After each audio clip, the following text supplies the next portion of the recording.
మీ పాదాల వందనాలు, స్తోత్రాలు. ఆకాశ మహాకాశములు పట్టజాలని దేవుడు సూర్యోదయం మొదలుకొని సూర్యాస్తమయం వరకు పరిశుద్ధుడు పరిశుద్ధుడు పరిశుద్ధుడని స్తుతింపబడుతున్న దేవుడు. അതിനെ బట్టి వందనాలు చెల్లిస్తూ ఉన్నాం. దయగలిగిన కనికరం కలిగిన నీ ఏర్పాటు, నీ ఉద్దేశము మా ఎడల మీరు కలిగి ఉన్న సంకల్పములు ఎంతో ఉన్నతమైనవి. అందుని బట్టి స్తోత్రాలు. మీ బిడ్డలముగా, మీ ప్రజలముగా సాయంకాలం మీటింగ్లో కూడా మేము చేరి రాగలగటానికి మీరు ఇచ్చిన కృప కొరకే వందనాలు. పాటల్లో కూడా మీరు సహాయపడేందుకే ఎంతో వందనాలు చెల్లిస్తూ ఉన్నాం. చదవబడిన లేఖనాన్ని బట్టి స్తోత్రాలు. దీవించండి, ఆశీర్వదించండి. కొద్దిసేపు నీ వాక్యం మీద గమనం ఉంచినట్లు, దృష్టి ఉంచినట్లు, గ్రహించినట్లు, మా హృదయములు తెరవబడినట్లు, మా హృదయములు గ్రహించినట్లు, ఇంకనూ ఈ వాక్య భాగంలో ఉన్న తండ్రి కొన్ని లేఖనాలను ధ్యానించేటట్లుగా మాకు సహాయపడండి. నిలువబడుతున్న దాసుడు నిష్ప్రయోజకమైన వాడు, కూర్చున్న వారి అందరికంటే ఎంత మాత్రమునో అర్హత యోగ్యత లేనివాడు. కనికరించు, కృప చూపించు. కనబడుతున్నటువంటి ప్రభు యేసు మాత్రం మేము చూసినట్లుగా సహాయపడండి తండ్రి. కరుణాపీఠ మీద నుండి దయల తండ్రి, శాసనగల మందస్సము నుండి తండ్రి వినగలిగేటువంటి నీ ధర్మశాస్త్రపు మాటలు మా నోటను మీరు ఉంచండి, సహాయపడండి దేవా. వందనాలు చెల్లిస్తూ వచ్చిన మీ ప్రియబిడ్డలను బట్టి స్తోత్రాలు చెల్లిస్తూ ఈ సమయం దీవెనకరంగా చేయమని యేసుక్రీస్తు ప్రభువారి పరిశుద్ధమైన నామం పేరిట స్తుతించి ప్రార్థించి అడిగి వేడుకుంటున్నాను మా తండ్రి, ఆమేన్.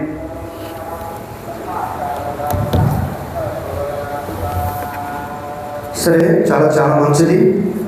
ఈ సాయంకాలము మనము దేవుని యొక్క మందిర ఆవరణంలోనికి రావటము చాలా ఆనందకరమైన విషయము. అయితే మనము ఉదయం చూసాము, దేవుని దాసుడు మరి ఆయన ఆరాధన వర్తమానము, బలవర్తమానము దీని నుండే ఆయన బోధిస్తూ వచ్చాడు, చెబుతూ వచ్చాడు, దర్శిస్తూ వచ్చాడు. అయితే ఈ సాయంకాలంలో కూడా కొన్ని మాటలు మనము ఈ వచనంలో నుండి కొన్ని చూచే వారంగా ఉంటాం. చూడండి, అక్కడ మనం చదవగలిగితే, యుగ యుగములు నేను నీ గుడారములో నివసించేదను, నీ రెక్కల చాటున దాగుకొందును. ఆయన గుడారం గురించి చెప్పాడు. అయితే నేను కింద ఉన్న మాట గురించి చెప్తాను. కింద ఉన్న మాట ఏంటి? నీ రెక్కల చాటున దాగుకొందును. ఈ రెక్కల చాటున దాక్కున్న వ్యక్తి ఎక్కడున్నాడట? ఆయన దేవుని గుడారంలో ఉన్నవాడుగా మనం చూస్తాం. కనుక దేవుని వాక్యంలో రాయబడినట్లుగా జాగ్రత్తగా మనం పరిశీలన చేస్తే, దేవుని గుడారం అంటే దేవుని మందిరాన్ని చూపిస్తుంది. దేవుని గుడారం అంటే మన భౌతికమైన దేహాన్ని చూపిస్తుంది.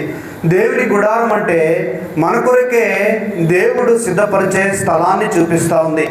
కనుక దేవుని మందిరము, దేవుడు కడుతున్నటువంటి మనుషులు, దేవుడు మన కొరకే కడుతున్న పట్టణము అనేది మనకు జ్ఞాపకం చేస్తుంది.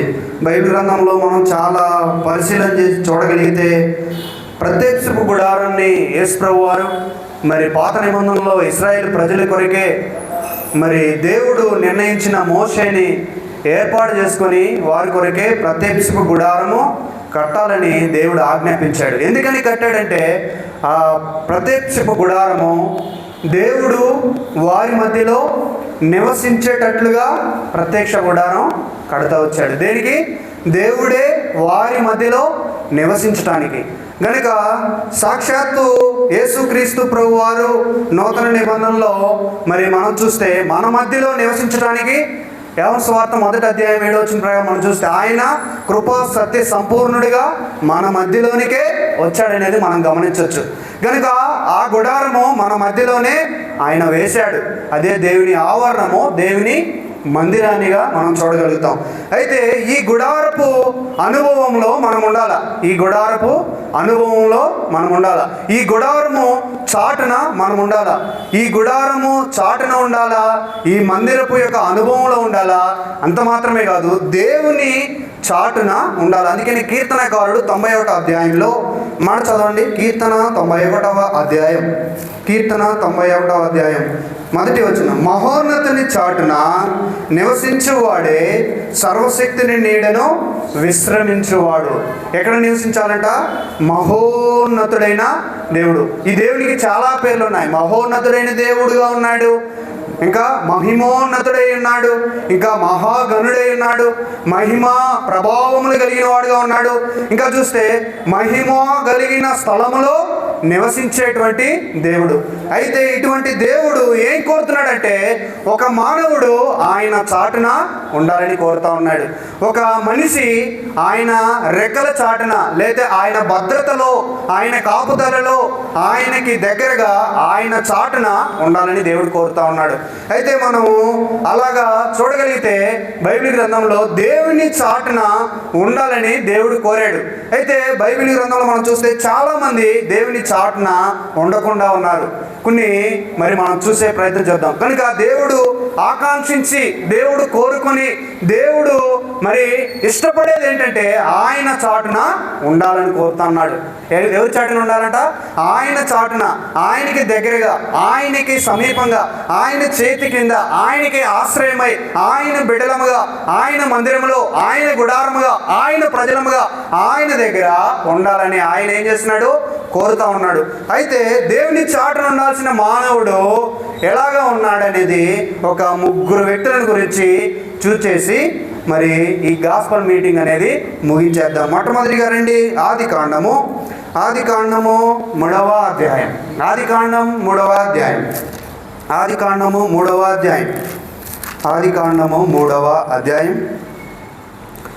చూడండి, 8వ వచనము.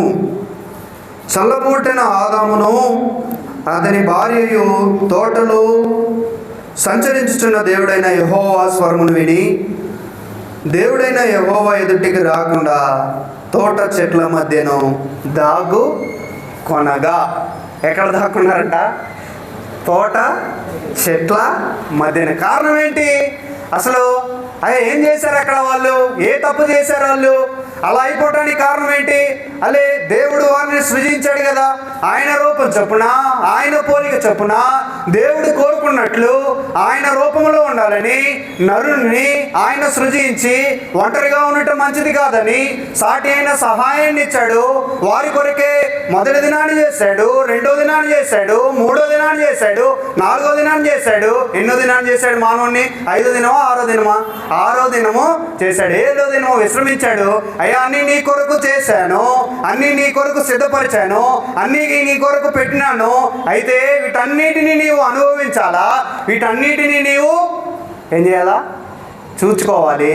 వీటన్నిటికీ నీవే అధిపతిగా ఉండాలి, వీటన్నిటికీ నీవే ప్రాముఖ్యమైన వాడు, దీని అంతటికి యజమానుడు నీవే. నీ కొరకే ఒక శ్రేష్టమైన భార్యను కూడా నేను ఇచ్చాను. అయితే వీటన్నిటిని అనుభవించాయా, ఒకటి మాత్రం చేయొద్దయా అన్నాడు. ఏం చేయొద్దన్నాడు?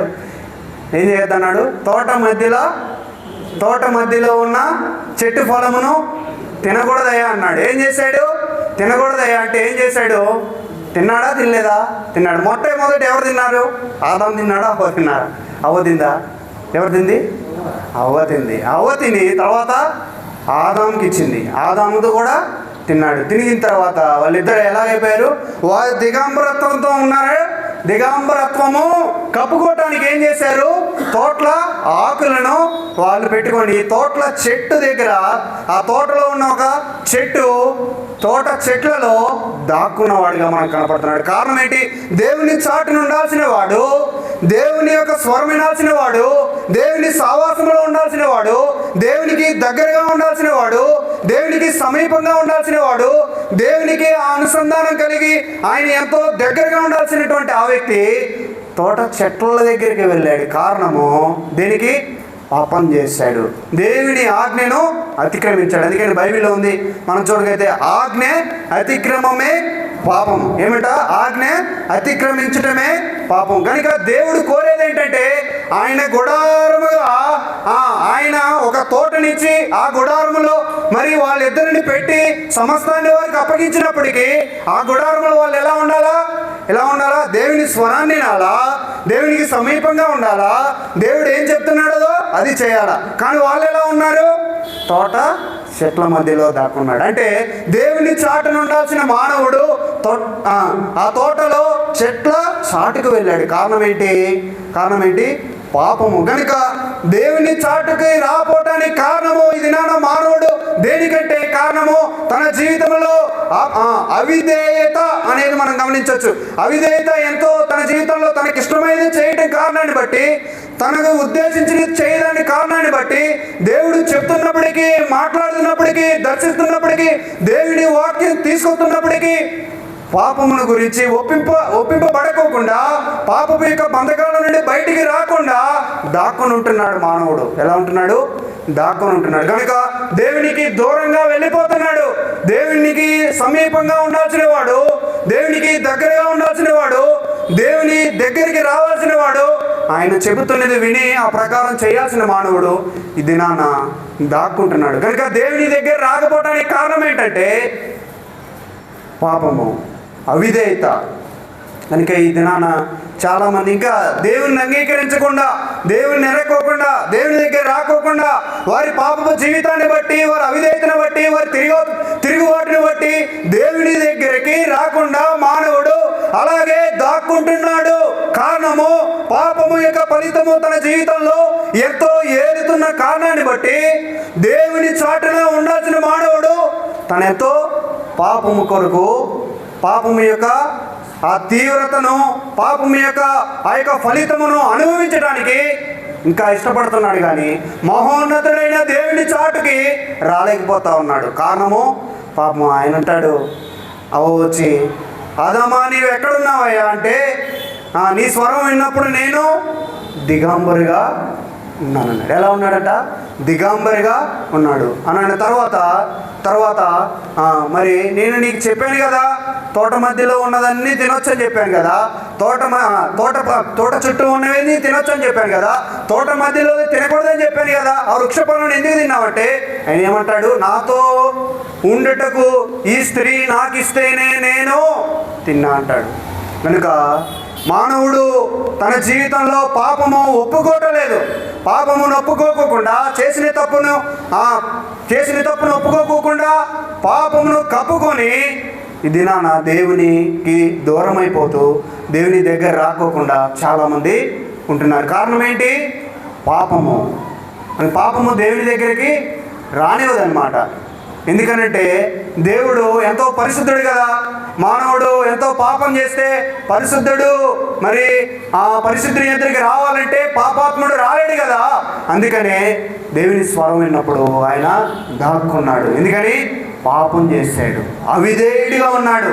కనుక ఈ దినాన మనం కూడా ఎంతోమంది దేవుని బిడ్డలు దేవుని సువార్తను, దేవుని వాక్యాన్ని నీకు వినిపిస్తున్నప్పటికీ పాపం వల్ల వచ్చే జీతం మరణము, అయితే దేవుని కృపావరం ప్రభు అయిన యేసుక్రీస్తునందు నిత్య జీవమని అనేక మంది సువార్త చెప్తున్నా, దేవుని వాక్యం వింటున్నా, దర్శించబడకుండా, మార్పు చెందకుండా, హృదయం కఠినం చేసుకుంటూ, పాపాన్ని ఒప్పుకోకుండా ఇంకా దాక్కున్నటువంటి వారు ఉంటున్నారు. కనుక అలాగనే ఉంటే దేవుడు నిన్ను పిలుస్తా ఉన్నాడు. ఆదామా నీవెక్కడా అని ఆదాముని పిలిచినట్టు నీవెక్కడున్నావని దినాన, ఏ పాపంలో ఉన్నావో, ఏ బంధకంలో ఉన్నావో, ఎక్కడ దాక్కుని ఉన్నావో ఆ మహోన్నతిని చాటుకి రావాలని ఆయన కోరుతూ ఉన్నాడు. కనుక ఆయన దగ్గరికి మనం రావాలని ఆయన ఆకాంక్ష, ఆయన కోరిక. ఎందుకని ఆయన ఆహ్వానిస్తూ ఉన్నాడు? ఎందుకని ఆ పిలుపు నీకు ఇస్తూ ఉన్నాడంటే ఆయన గుడారములో, ఆయన మందిరములో, ఆయన ఆలయములో, ఆయన చాటున నీ ఉండాలని. కనుక దేవుని ఎరిగిన వారమై ఉన్నవారిని బట్టి స్తోత్రాలు. ఇంకా ఎరగకపోతే, దేవుని అంగీకరించకపోతే, కనుక దేవుని చాటున నీ ఉండకోకుండా నీ ఇష్ట ప్రకారము, నీ ఆలోచన ప్రకారము, నీ అవిధేయత ప్రకారము, నీ నిర్ణయం ప్రకారము పాపము నొప్పుకోకుండా ఇంకా నువ్వు అలాగే ఉంటే దేవుడు నిన్నేం చేస్తున్నాడు? ఆయన చాటుకి రమ్మని ఆహ్వానిస్తాడు. మొట్టమొదటిగా ఆదాము తన జీవితంలో అవిధేయత, పాపమును చోటు చేసుకునే కారణాన్ని బట్టి తను దేవుని చాటున ఉండాల్సిన వాడు చెట్ల చాటున ఉన్నాడు. కనుక నీ జీవితంలో అలాగా ఉంటే యేసు ప్రభు నిన్ను పిలుస్తూ ఉన్నాడు. కనుక ఆయన దగ్గరికి వచ్చేవాడుగానే ఉండాలి. రెండవది చూద్దామా? ఆది కాండము ఆదికాండము 18వ అధ్యాయం. ఆదికాండము 18వ అధ్యాయం 10వ వచనం, 9-10 వచనం. వారు అతనితో, నీ భార్య అయిన శారా ఎక్కడున్నదని అతడు అడగగా, అతడు అదిగో గుడారంలోనున్నదని చెప్పెను. అందుకు ఆయన, మీదిటికి ఈ కాలమున నీ యొద్దకు నిశ్చయముగా మరలా వచ్చెను. అప్పుడు నీ భార్య అయిన శారాకు ఒక కుమారుడు కలుగునని చెప్పాను. శారా ఆయన వెనుక నుండిన గుడారపు ద్వారమందు వినుచుండెను. నీ భార్య ఎక్కడున్నదని అతడు అడగగా, అదిగో గుడారంలో నున్నదని చెప్పి, గుడారపు చాటున ఉన్నది. రెండోదిగా గుడారపు చాటున ఉంది. ఎవరు? శారా. శారా ఎక్కడుంది? గుడారపు చాటు, గుడారపు ద్వారము చాటున. గుడారం వేరు, గుడారముకున్న ద్వారం వేరు. ద్వారం అంటే ముందుండేది, గుడారం అంటే దానికి పైగా ఉండేది. కనుక ద్వారము దగ్గర ఏం వింటుంది? ఆడ మరి 3 దేవదూతలు వచ్చినట్లుగా మనం చూస్తాం. 3 దేవదూతలు వస్తే, అయ్యా మీరు ఎక్కడి నుంచి వచ్చారని సింధూర వృక్షవనం దగ్గర ఆ మధ్యాహ్నపు వేళలో 3 వచ్చినప్పుడు ఆయన ఆహ్వానించి, అయ్యా మీరు వచ్చారు, మా ఇంటికి వచ్చి పోండి అని చెప్పేసి ఆహ్వానించి వారికి భోజనం పెట్టి వారితో మాట్లాడుతూ ఉంటాడు. అయితే వాళ్ళు వచ్చిన ఉద్దేశం ఏంటి? వారి దగ్గర కలవట కారణం ఏంటి? వారితో మాట్లాడటానికి కారణం, ఉద్దేశం ఏంటంటే, మీదికి సంవత్సరానికి నీకు ఒక కుమారుడు పుడతాడయ్యా, అలాగే నీకే మాత్రమే కాదు నీ భార్య అయిన శారాకి కూడా ఒక కుమారుడు పుడతాడంటే, శారా అక్కడ నుండి వింటా ఉంటుంది. ఏం చేస్తుంది? గుడారపు ద్వారం దగ్గర ఆ చాటు నుండి ఆమె వింటూ ఉంటుంది. అప్పటికే ఆమెకి ఎన్ని సంవత్సరాలు? 89 లేదా 90 సంవత్సరాలు ఉన్నట్లుగా మనం చూస్తే ఆదికాండం 17వ అధ్యాయం 17వ వచనంలో మనం చూస్తే 90 సంవత్సరాలు. మరి అబ్రహాము చూస్తే దాదాపు 99 సంవత్సరాలుగా అతడు ఉన్నప్పుడు, ఆ సందర్భంలో దేవుడు దేవతల ద్వారా వారి యొద్దకు వెళ్ళి వారిని దర్శించి వారి యొద్దకు సంవత్సరానికి ఒక కుమారుడు పుడతాడంటే, ఆమె గుడార ద్వారం దగ్గరుండి ఆమె మాట్లాడుకున్నదంట వింటూ ఉండి, అయ్యో నాకు ఉన్నటువంటి ఆ ఏజ్లో ఇప్పటికీ 90 సంవత్సరాలు కదా, ఇప్పుడు ఎలాగా నా కుమారుడు పడతాడని ఆ మాటలు విని ఆమె ఏం చేస్తుంది? నవ్వుతుంది. ఏం చేస్తుంది? నవ్విద్ది. అంటే అవి ఎలా ఉన్నాయి? ఆమెకి ఎలా ఉన్నాయి? అమ్మో అవుతుందా కాదా? ఇన్ని సంవత్సరాలుగా ఇప్పుడు జరిగిద్దా? ఆయన చూస్తే 99 సంవత్సరాలు కదా, నాకు చూస్తే 90 సంవత్సరాలు కదా, ఇది ఎలా సాధ్యమో? మరి గర్భమో మరి రావటం చాలా కష్టం కదా, వయసు గతించిపోయింది కదా, ఇక అనుకొని ఇది ఏదో వాళ్ళు మాట్లాడుతున్నారులే, వాళ్ళు అనుకుంటున్నారులే, వాళ్ళు సంభాషిస్తున్నారులే అని అనుకొని అపనమ్మకముతో ఉంటా ఉంది. మొట్టమొదటిది అవిధేయత, తిరుగుబాటు. రెండోది అపనమ్మకము. ఏంటది? అపనమ్మకంతో నవ్వుతా ఉంది. ఇది నానా మనం కూడా చాలాసార్లు ఇలాగే ఉంటాం. దేవుణ్ణి ఎరిగినామంటాం, దేవుణ్ణి తెలుసుకున్నానంటాం, దేవుణ్ణి అంగీకరించానంటాం. శారా, అబ్రహాము మనకి తెలిసిన వారే, వారిలాగా మన జీవితాలు ఉన్నాయంటాం. మనం కూడా దేవుని బిడ్డలంగా ఉంటూ ఉన్నాం. అయితే అనేక పర్యాయాలు, అనేక సార్లు దేవునిని దర్శించి నీ యొద్దకు వస్తూ నీతో మాట్లాడుతూ సమస్తమును సాధ్యము చేయగలిగిన దేవుడు మాట్లాడుతున్నప్పటికీ ఇంకా మనం ఎలా ఉంటాం? అపనమ్మకస్తులుగా ఉంటాం. ఇంకా నమ్మం, దేవుని వాగ్దానం నమ్మం, దేవుని మాటను నమ్మం, దేవుడు ఏం చెప్తున్నాడో అది నమ్మం. ఎలా ఉంటాం? నమ్మం అన్నమాట. అమ్మా ఒక సంవత్సరానికి కుమారుడు పుడతాడంటే ఆమె ఎలా ఉండాలా? అప్పటికి వాళ్ళు ప్రత్యేకింపబడ్డారు, సున్నతి చేయబడ్డారు, దేవుని ఎరిగారు, దేవుని అంగీకరించారు, పిలువబడ్డారు, ఇద్దరు కూడా భార్యాభర్తలుగా చేయబడ్డారు, విశ్వాసులుగా ఉంటున్నారు. అయినప్పటికీ అదే మనకనుకో 100 సంవత్సరాలు 90 సంవత్సరాలు మనకు ఉన్నాయనుకో, మనమే ఒక 90 ఏళ్ళ ఎక్స్పీరియన్స్ ఉందనుకో, మనం ఎలా ఉండాలా? దేవుడు ఏదైనా చెప్తున్నప్పుడు, దేవుడు ఏదైనా మాట్లాడుతున్నప్పుడు ఎలా ఉండాలా?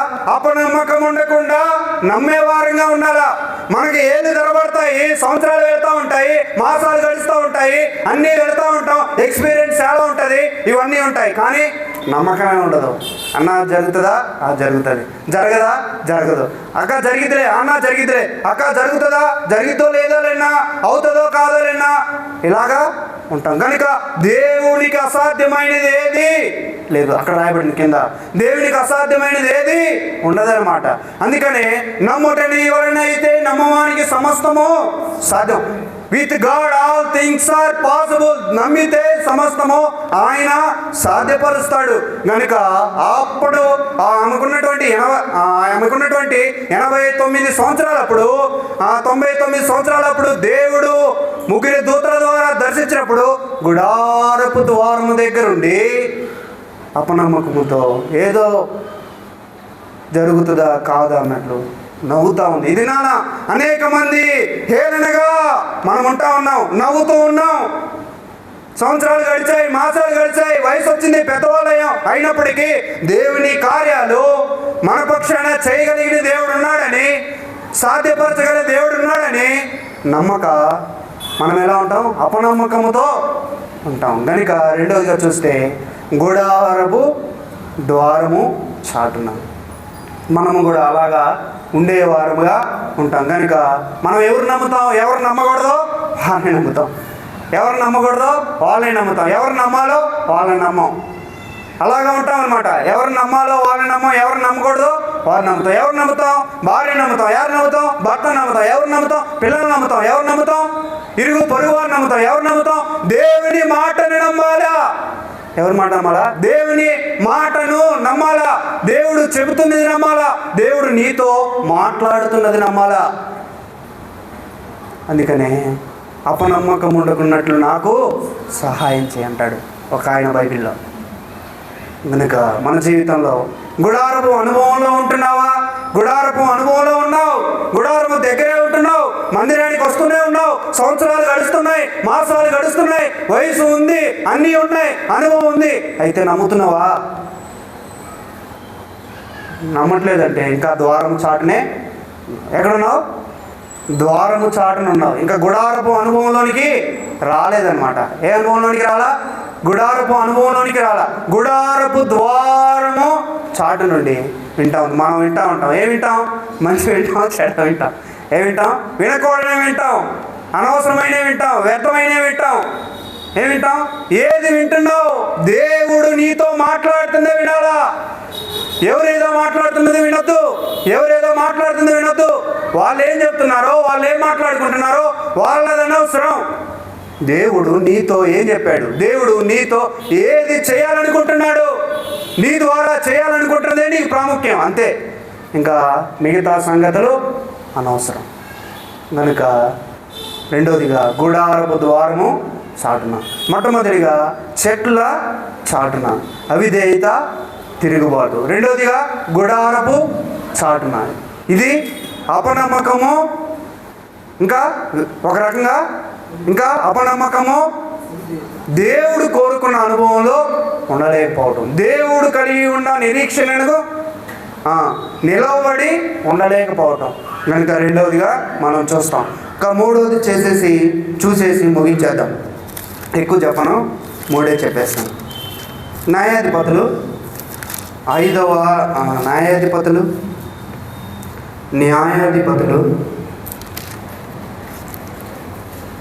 6వ అధ్యాయం న్యాయాధిపతులు 6వ అధ్యాయం 11వ వచనం. యెహోవా దూత వచ్చి అబీయెజ్రీయుడైన యోవాసునకు కలిగిన ఒప్రాలోని మస్తాకి వృక్షం క్రింద కూర్చుండెను.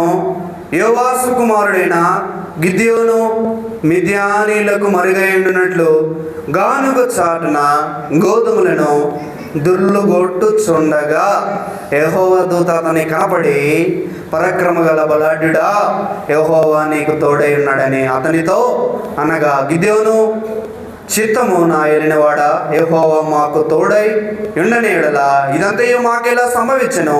యెహోవా ఐగుప్తుల నుండి మమ్మల్ని రప్పించినని చెప్పుచు మా పితరులు మాకు వివరించిన ఆయన అద్భుతాలన్నీ ఏమాయను. యెహోవా మమ్మను విడిచిపెట్టి మిద్యానీయుల చేతికి మమ్మను అప్పగించినని అతనితో చెప్పెను. ఇక్కడ ఎవరున్నారు?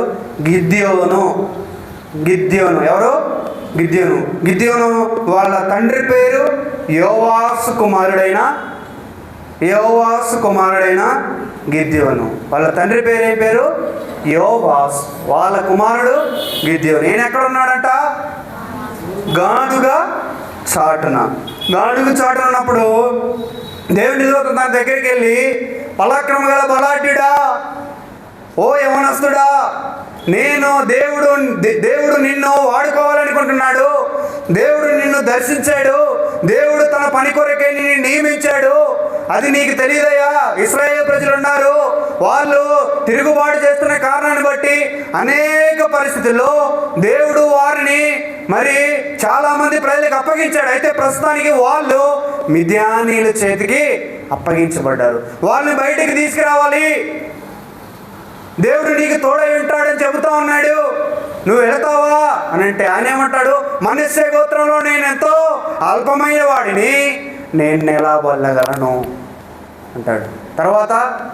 తర్వాత నేను ఎలా వెళ్ళగలను, నాకు ఎలా ఇది సాధ్యమో అని అంటాడు. ఎక్కడున్నాడు? గానుగ చాటున గోధుమలను దొరలగొట్టడమే ఇష్టపడుతున్నాడు. కానీ దేవుడు తన పక్షాన కలిగి ఉన్న ఆ ప్రణాళిక, ఆ ఉద్దేశము, ఆ ఏర్పాటులోనికి రావటానికి ఇష్టపడట్లా. గానుగ చాటున ఉన్నాడు కనుక దేవుడు తనను దర్శించి దేవుడు ఏమనుకుంటున్నాడు? మిద్యానీయుల చేతిలో ఉన్న ఆ యొక్క దేవుని ప్రజలను విడిపించాలని, ఆ ప్రజల నుండి బయటికి తీసుకురావాలని దేవుడు నిన్ను దర్శిస్తున్నాడయ్యా అని అంటే ఆయన ఇంకా గానుగ చాటున ఉండటానికే ఇష్టపడుతూ ఉన్నాడు. ఎంత కష్టం అది పని! గానుగ చాటున గోధుమలు దొల్లించాలంటే గానుగ మీ అందరికీ తెలుసా? అది చాలా కష్టము. దాన్ని ఏం చేయాలా? తిప్పాలా. అది చాలా కష్టమైన పని. అసలు ఎంత వేడి వస్తుంది, ఎంత ఎండ ఉంటుంది, ఎంత బాధ ఉంటుంది, అది ఎంత బరువు ఉంటుంది, ఎంత ఓపిక కావాలా. ఆయన ఎంతో శ్రమ పడుతున్నాడు. అయితే ఈ పని కాదయ్యా, నీ కొరకై నేను నియమించిన పని ఉంది.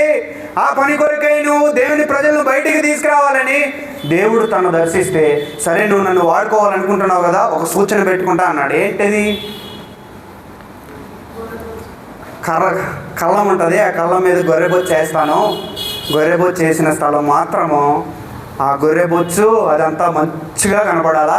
మంచుబడి అంతా కూడా మంచి కనపడాలా. మిగతా అంతా పొడిగా కనపడాలా. ఆరిన నీళ్ళంతా కూడా మరి పొడిగా కనపడాలంటే అది అలాగ దేవుడు చేస్తాడా లేదా? చేస్తాడు. రెండోసారి కూడా ఇప్పుడు ఏం చేస్తాడంటే, పొడిగా ఉన్నది మంచి కావాలా, మంచిగా ఉన్నది పొడి కావాలంటాడు. గొర్రెబొచ్చేమో పొడిగా ఉండాలంటాడు. అలాగే పొడిగా అవుతుంది. తర్వాత నేలంతా మంచుతో నిండిపోతుంది. అంటే దేవుడు తను వాడుకోవాలని ఉద్దేశించినప్పటికీ ఆయన ఇంకా సూచనలు పెడుతూ ఇంకా అవిశ్వాసముతో ఇంకా ఆయన సూచనలు అడిగేవాడిగానే ఉంటాడు. దేవుడు పని కొరకే నియమించి దేవుడు వాడుకోవాలని కోరుతూ ఉన్నప్పటికీ, తన బలమును దేవుని కొరకే ఉపయోగించాలని కోరుకున్నప్పటికీ గానుగ చోటనుంటూ సూచనలు పెడతా ఉంటాడు. ఎందుకని? అవిశ్వాసము. ఏంటది? అవిశ్వాసము. అందుకనే నేను మనష్య గోత్రంలో ఎంతో తక్కువ వాడిని, దేవుడి పని కొరకే నన్ను వాడుకుంటాడా, వారిని ఎలా విడిపించాలా? మోషేనే ఎన్నో కష్టాలు పడ్డాడే, నా వల్ల ఏమైంది అనుకున్నాడే బహుశా. మోషేకి వల్లే కాలేదు. మోషే మీదే సనిగారు, మోషే మీదే గొనిగారు, మోషే మీదే ఎంతో వాళ్ళు భయంకరంగా ప్రవర్తించారు. నా వల్ల ఏమవుతుంది, ఇశ్రాయేలు ప్రజలు తీసుకోవాలి, మిద్యానీయుల చేతిలో అమ్మో అనుకున్నాడు. కనుక అవిశ్వాసము. కనుక దేవుడు నీ కొరకే నియమించిన ఆ పని కొరకే దేవుడు వాడుకోవాలని కోరుతూ ఉన్నాడు. కానీ మనం ఎలా ఉంటాం? మనం మనం రాము. కనుక గిద్యోను తన బలమును, తనకున్నటువంటి వయసును, తనకున్నటువంటి శక్తిని, తనకున్నటువంటి ప్రతిదీ కూడా దేవుని కొరకే వాడుకోవాలని ఆయన ఆకాంక్షిస్తున్నాడు. అయితే మోషే కూడా చెప్తాడు, అయ్యా పోయా ఇశ్రాయేల్ ప్రజల్ని తీసుకొని రాయా, మరి వారిని నేను ఎంతో వారి దుఃఖమును, వారి బాధను, వారి కష్టాన్ని అంతా చూశాను, ఇదిగో నేను వారి దగ్గర పరువు దగ్గర పంపిస్తాను, ఇశ్రాయేల్ ప్రజలను తీసుకురా అంటే ఆయన ఏమంటాడు, నేను ఎంతటివాడిని అంటాడు, నేను నత్తివాడిని అంటాడు. ఇలాగ సేమ్ ఆయన చెప్పిన ఏదో ఒకటి ఆయన చెప్పిన విధానంలోనే ఈయన కూడా చెప్తూ ఉంటాడు అనమాట. నేను కూడా ఎంతటివాడిని, నత్తివాడిని, మాట మాధ్యం కలిగిన వాడిని, నా వల్ల సాధ్యం కాదంటాడు, నా వల్ల కాదంటాడు. అయితే మోషేను దేవుడు వాడుకున్నాడు. ఎవరు చేయని అద్భుతాలు దేవుడు తన ద్వారా చేపించాడు.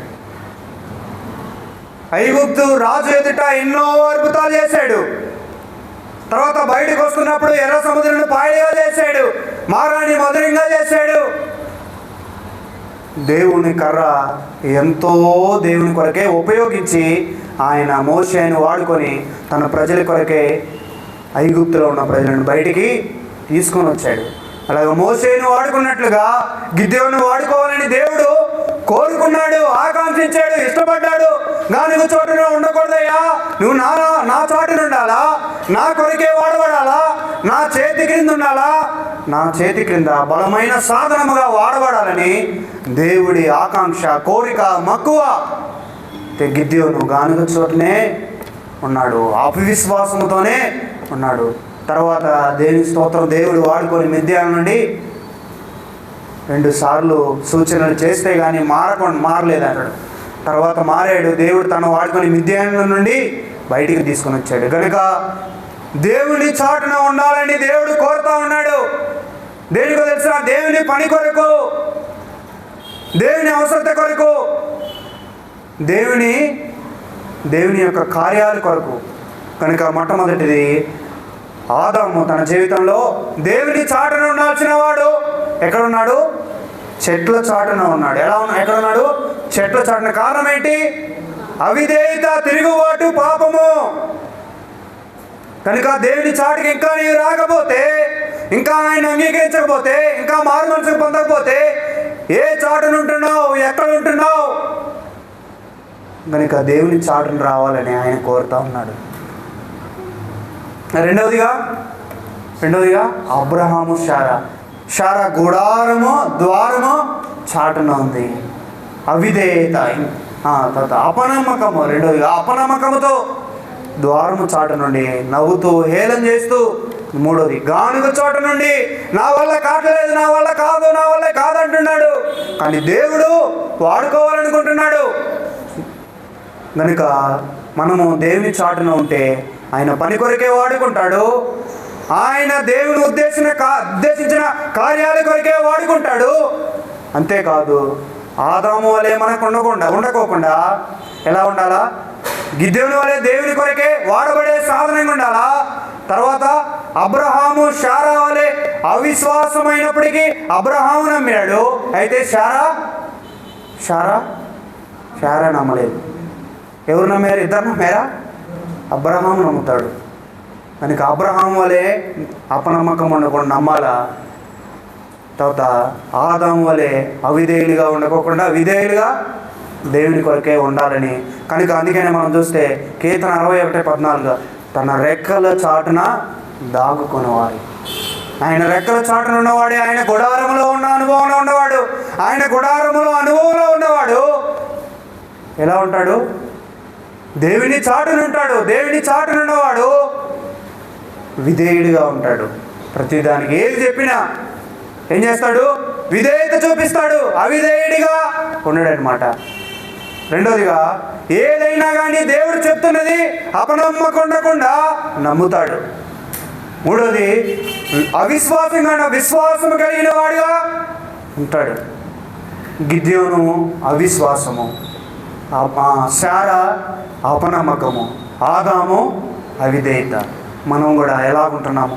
కనుక దేవుని చాటున రావాలని, ఒకవేళ ఇంకా నువ్వు కూడా నీ పాపాన్ని కప్పుకుంటూ ఇంకా అలాగే ఆదాము వలె ఉంటే నీ పాప బంధకాల నుండి ఆ చెట్ల చాటున ఉన్నటువంటి ఆ ఆకులను చుట్టుకొని ఆయన ఎంతో పాపం చేసిన కారణాన్ని బట్టి అవిధేయతను బట్టి దాక్కున్నాడు. అయితే దేవుడు ఎక్కడున్నావా ఆదామా అన్నాడు, బయటికి రా. ఇంకా ఒప్పుకోలేదు. అందుకని అతిక్రమం దాచిపెట్టేవాడు వర్ధిల్లుడు, వాటిని ఒప్పుకొని విడిచిపెట్టేవాడు కనికరము పొందును. కనుక ఆదాము ఒప్పుకోలేదు. ఇంకా నీవు పాపములో ఉంటే, పాప బంధకాల్లో ఉంటే, నీ పాపము బట్టి దాక్కొని ఉంటున్నావేమో, దూరంగా ఉంటున్నావేమో, దేవునికి దూరం అయిపోయావేమో, దేవునికి దూరంగా వెళ్ళిపోయావేమో, ఆకులను చుట్టుకుంటున్నావేమో, తోట మధ్యలో ఉంటున్నావేమో. బయటికి రావాలని దేవుడు కోరుతా ఉన్నాడు. విధేయత చూపించా, ప్రభువా నేను పాపం చేశాను, నేను తప్పు చేశాను, నేను పొరపాటు చేశానని విధేయుడై పశ్చాత్తాపడితే దేవుడు చాటున నీవు ఉంటావు. పాపము నీ మీద తిరుగుబాటు చేయదు. దేవుని భద్రత ఉంటుంది, దేవుని కాపుదల ఉంటుంది, దేవునికి క్షేమం ఉంటుంది. కనుక ఆదాము వలె అవిధేయుడిగా తిరుగుబాటుగా ఉంటూ తోటల చాటున ఉండటం కంటే దేవుని చాటున ఉండటం చాలా మేలు. కనుక రెండవదిగా గుడారపు ద్వారము చాటున ఎరిగి ఎరిగి ఎరిగి ఉంటూ కూడా అపనమ్మకంగా ఉంటున్నావా? అనుభవం ఉన్నవాడిగా ఉంటూ ఇంకా అపనమ్మకంతో ఉంటున్నావా? నమ్ముతూ ఉన్నావా? మనకి అలాగుండకోకుండా ఏం చేయాలా? నమ్మకం కలిగిన వారంగా ఉండాలి. మూడవదిగా విశ్వాసం కాకుండా విశ్వాసంతో గిద్యోను వలె ఏదో ఏదో ఏదో దేవుడు చేస్తాడా కాదా అని, దేవుడు నన్ను వాడుకుంటాడా లేదా అని. యవ్వన ప్రాయ జీవితంలో ఎంతో శ్రేష్టమైనది. యవ్వన ప్రాయము దేవుని కొరకు ఎంతో ఉపయోగకరమైనది. అందుకనే యవ్వన కాలము చాలా శ్రేష్టమైనది. యవ్వనస్తులు మీరు బలవంతులు, దేవుని వాక్యం మీలో ఉంది. కనుక దేవుడు యవ్వనస్తులను వాడుకుంటాడు. కనుక ఇంకా గానుగు చాటునున్నావా? అలాగే దేవుడు వాడుకోవాలని ఆయన కోరుతూ ఉన్నాడు. ఓ యవ్వనస్తుడా, దేవుడు నిన్ను పిలుస్తూ ఉన్నాడు. గిద్యోను వలె దేవుని పరిచర్య కొరకే ఆయన వాడుకుంటాడు. కనుక మనం దేవుని దగ్గరికి, దేవుని చాటున ఉండాలి. దేవుని చాటున ఉన్నవాడు ఎలా ఉంటాడు? విధేయుడిగా ఉంటాడు. రెండవదిగా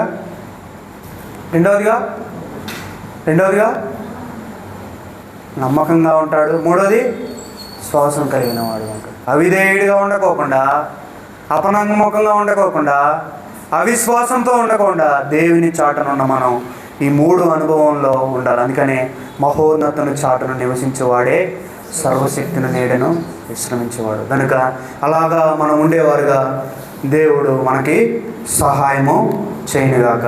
ఇంకా అలాగా ఎవరైనా ఉండకపోతే, బహుశా నీ జీవితంలో ఇంకా పాపం నుండి బయటకు రాకపోతే, పాపం యొక్క బంధకాల్లో ఉంటే దేవుని చాటుకు రావాలని ఆయన కోరుతూ ఉన్నాడు. ఆదాము వలె తిరుగుబాటు చేయకోకుండా దేవుని దగ్గరికి వచ్చి మన పాపాలు ఒప్పుకునేవారని ఉండాలి. గుడారపు ద్వారం దగ్గర కాదు, గుడారపు అనుభవంలో ఉండాలి. నమ్మకం కలిగి గానుగ చాటును కాదు, దేవుని చాటును ఉండాలి, దేవుని సాధనముగా. అలాగుండేటట్లు దేవుడు మనకు సహాయం చేయగా ప్రార్థన చేసుకుంటాం.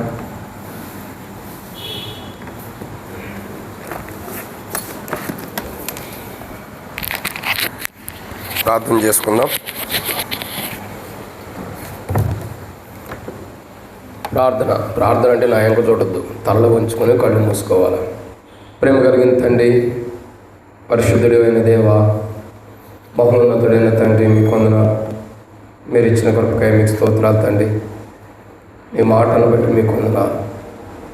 దాసుని నిలబెట్టుకొని మీరు పలికిస్తూ వచ్చిన లేఖనాన్ని బట్టి స్తుతిస్తున్నాం ప్రభు. తండ్రి, మరి యుగ యుగములు నేను గుడారంలో నివసించేదంటున్నా. మహోన్నతుని చాటును నివసించేవాడే, సర్వశక్తి నీడన ఆశ్రయించేవాడు చాలా గొప్పవాడు అవుతాడు. కాబట్టి తండ్రి, మేము చెట్లు చాటుల అవిధేయతతో, గుడారము దగ్గర అపనమ్మకముతో, తండ్రి గానుగ చాటున అవిశ్వాసంతో ఉండేవారు. కాబట్టి మా జీవితాలు మీరు ఎరిగి మేము ఎలా ఉండాలో కూడా మీరు అవిధేయత, అపనమ్మకం, అవిశ్వాసం కాకుండా మహోన్నతుని చాటు నివసించేవాడు నమ్మకంగా ఉండాలి, విశ్వాసం కలిగి ఉండాలి, విధేయుడిగా ఉండాలని మీరు హెచ్చరించారు ప్రభా. మేము మీ గుడారంలో ఉండాలంటే, మీ చాటును మేము ఉండాలంటే విశ్వాసంగా, నమ్మకంగా, విధేయత కలిగి ఉండాలి. అటు అనుభవం సిద్ధపరిచి మహిమ పొందము. చేరవచ్చిన బిడ్డలందరినీ కూడా దీవించండి. ఈ రాత్రి మీ దాసుని మీ ఆత్మ ద్వారా అభిషేకించి వాడుకున్నందుకు స్తుతిస్తాను. వాక్యం నీరు కట్టి ఫలింపచేయి, మీకు మహిమకరం ఉండేలా సాయించండి. వచ్చి నీ ప్రజలందరూ స్తోత్రాలు. తిరిగి వారి గృహాలకు వెళ్తున్నారు, దీవించమని. దాసుని కూడా ఇంకా అనేక ప్రాంతాలు బలమైన పాత్రగా మీరు వాడుకుని మహిమ పొంది ముందున్న సమయంతో దీవించమని. చేరవచ్చిన బిడ్డలందరినీ కూడా దీవించి నీ కృపలో బలపరిచి మహిమ పొందమని. ఉదయం నుండి ఇప్పటి వరకు మీరు తోడుకుంటూ వచ్చారు. ఆరాధనలో మరి యూత్ మీటింగ్లో రెడ్ గాస్పల్ మీటింగ్ కూడా సాయం చేస్తూ వచ్చారు. ఇక ముందు తోడుకుంటే అక్కడ తీర్చి బలపరిచి మహిమ పొంది ఆరోగ్యాన్ని ఇమ్మని. సంఘంలో మందిరంలో బలహీనం ఉండాలని ముట్టి స్వస్థపరచమని ముందున్న సమయంతో దీవించమని యేసు ప్రభు నామములో ప్రార్థన చేస్తున్నాను తండ్రి. ఆమేన్. తొట్టెలుకున్న కాపాడుటకు తన మహిమ మొదటి మహానందంతో నిర్దోషం నిలబెట్టుటకు శక్తికరమైన రక్షకుడైన యేసు ప్రభు యొక్క కృప ప్రేమ సమాధానం ఇప్పుడే నడిచేరు వచ్చిన వారికి సార్వత్రిక సంఘం సదాకాలం దేవుని కృపా మహిమ తోడైన సహాయం చేయను కాక. ఆమేన్.